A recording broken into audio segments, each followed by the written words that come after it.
Max started climbing around the time that he was 6 months old. He wasn't even walking.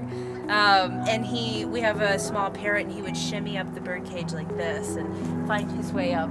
And it was like, every time.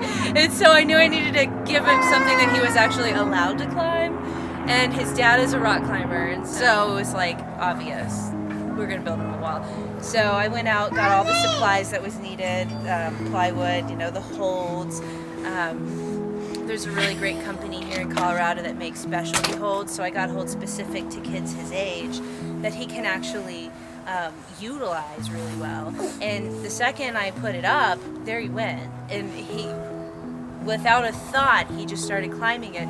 And the thing about it is I have a lot of parents who ask me, how do you not have heart attacks every single time that you watch him climb? How are you sitting back videotaping this?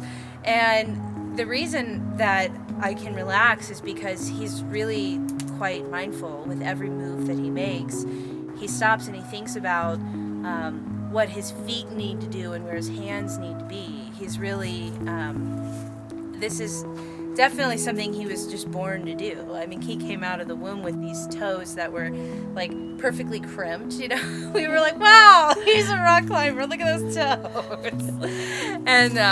And he has really good just climbing form, and it just comes naturally. No one ever showed him what to do. He just knows how to do it. And I think, one of the things is his dad really experiences a type of meditation from rock climbing, and I can see that in him. When Max does it, he's really young, so you don't really look at stuff like usually you look at kids and you go, oh, that's really cute. With Max, I really look at it and I think that's so profound. Here he is in the present moment. Kids don't usually do that. They're usually just don't really pay attention to where their body's going, what it's doing. And Max pays very much attention. He's always really present physically anyway. And he knows exactly where he needs to put his hands and feet. And he can tell when he's in danger, and he'll stop. And he doesn't push it any further until he has some kind of resolution in how he's going to move forward. And he does have a crash pad. But I don't go overboard when it comes to safety because, well, first of all, it's not that dangerous of a wall. As he progresses and I build a more intricate type of wall, I will make sure that there are higher quality crash pads that he has or in different places. And soon enough, he's going to need a wall that's straight up and down. I think soon enough he'll be able to kind of go upside down a little bit because he has such a strong grip.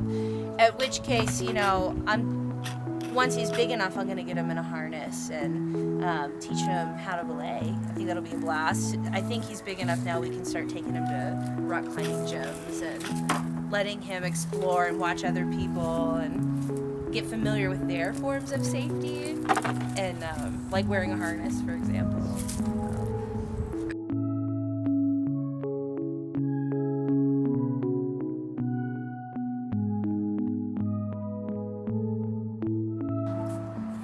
It's really fun watching him at jungle gyms because he's really independent and it's this tiny little thing amongst big kids running up the jungle gym, and he'll pick the biggest slide and wind down all by himself. And, he's never really looking around seeing who's watching him. He just goes after what his heart wants. It's so fun.